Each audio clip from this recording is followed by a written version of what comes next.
কৃষক বন্ধু প্রকল্প নিয়ে খুবই একটি গুরুত্বপূর্ণ খবর। আর থাকছে না কৃষক বন্ধু প্রকল্প, এখন একটাই প্রকল্প থাকবে, সেটা হচ্ছে প্রধানমন্ত্রী কিষাণ সম্মান নিধি প্রকল্প। যে প্রকল্পের আওতায় বছরে আপনারা ৬,০০০ টাকা করে পেতেন, সেই প্রকল্পের টাকার পরিমাণে বাড়ানো হবে। তবে কৃষক বন্ধু প্রকল্প কিন্তু বন্ধ হয়ে যাচ্ছে এবং কৃষক বন্ধু প্রকল্পকে পিএম কিষাণ প্রকল্পের সঙ্গে যুক্ত করা হচ্ছে। এ নিয়ে ইতিমধ্যেই একটি বিজ্ঞপ্তি প্রকাশ করা হয়েছে সরকারিভাবে গত ৩ তারিখ নাগাদ, অর্থাৎ জুলাই মাসের ৩ তারিখ নাগাদ একটি বিজ্ঞপ্তি প্রকাশ করে এই বিষয়টা পরিষ্কার করা হয়েছে।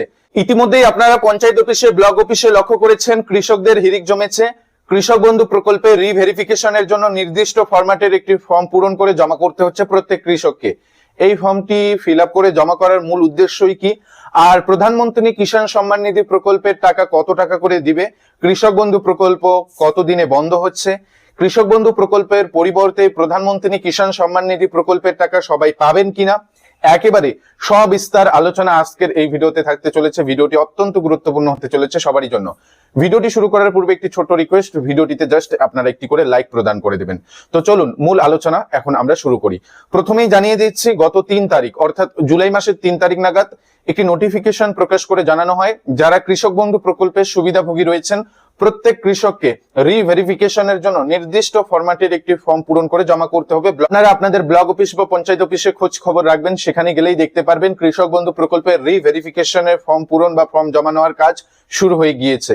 যেখানে আপনাকে একটি নির্দিষ্ট ফরম্যাটের ফর্ম দেওয়া হবে, সেই ফর্মটিতে আপনার যাবতীয় তথ্য দিতে হবে। দেন সমস্ত তথ্য দেওয়া হয়ে গেলে আপনাকে ফর্মটি জমা করতে হবে। এর মূল উদ্দেশ্য হচ্ছে কৃষকদের সত্যতা যাচাই করা, অর্থাৎ কৃষকদের আবারও একবার পুনর্ভেরিফিকেশন, পুনর্যাচাই করে নেওয়া হচ্ছে যে নির্দিষ্ট কৃষক কৃষক বন্ধু প্রকল্পের সুবিধা পাচ্ছিল, সে কি পিএম কিষাণ প্রকল্পের সুবিধা পাচ্ছে, সে কি আদৌ যোগ্য উপভোক্তা, সেই বিষয়গুলো কিন্তু একবার যাচাই করে নেওয়া হচ্ছে। যদি আপনি একজন প্রকৃতপক্ষে উপভোক্তা হয়ে থাকেন কৃষক বন্ধু প্রকল্পের, এবং আপনি যদি পিএম কিষাণ প্রকল্পেরও সুবিধা পেয়ে থাকেন, পিএম কিষাণ প্রকল্পে আপনার যে ডিটেল গুলো দেওয়া রয়েছে সেগুলোই যদি কৃষক বন্ধু প্রকল্পে দেওয়া থাকে, তাহলে আপনি নিশ্চিন্ত থাকতে পারেন আপনি এবার পিএম কিষাণ প্রকল্প থেকে বছরে ৯,০০০ টাকা করে পেতে চলেছেন। হ্যাঁ, ঠিকই শুনছেন, পিএম কিষাণ প্রকল্পে বছরে আপনারা ৩টি কিস্তিতে ৬,০০০ টাকা পেতেন। রাজ্য বাজেটে ঘোষণা হয়েছে পশ্চিমবঙ্গের মুখ্যমন্ত্রী এক্সট্রা আরো ৩,০০০ টাকা করে দেবে পিএম কিষাণ প্রকল্পে, অর্থাৎ কৃষক বন্ধুর বদলে তারা পিএম কিষাণ প্রকল্পে ৩,০০০ টাকা করে দেবে। এবং কেন্দ্র সরকার তো ৬,০০০ টাকা দিচ্ছে বাৎসরিক, টোটাল ৯,০০০ টাকা আপনারা পাবেন, যারা পিএম কিষাণ এবং কৃষক বন্ধু দুই প্রকল্পের সুবিধাই পেয়ে আসছিলেন।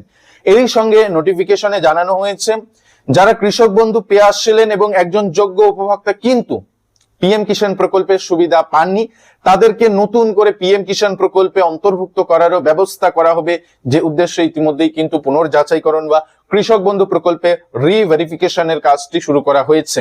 এখান থেকে আপনারা মূল বিষয়টা বুঝতে পারলেন, হয়তো সামনের দিনে গিয়ে কৃষক বন্ধু প্রকল্প বন্ধ হতে চলেছে এবং কৃষক বন্ধুর বদলে পিএম কিষাণ প্রকল্পে টাকার পরিমাণ বৃদ্ধি করা হবে, যেটা বাজেটে ঘোষণা করা হয়েছে যে পিএম কিষাণ প্রকল্পের সঙ্গে ৩,০০০ টাকা এক্সট্রা করে দেবে রাজ্য সরকার। কেন্দ্র সরকার ৬,০০০ টাকা দেবে, রাজ্য সরকার ৩,০০০ টাকা দেবে।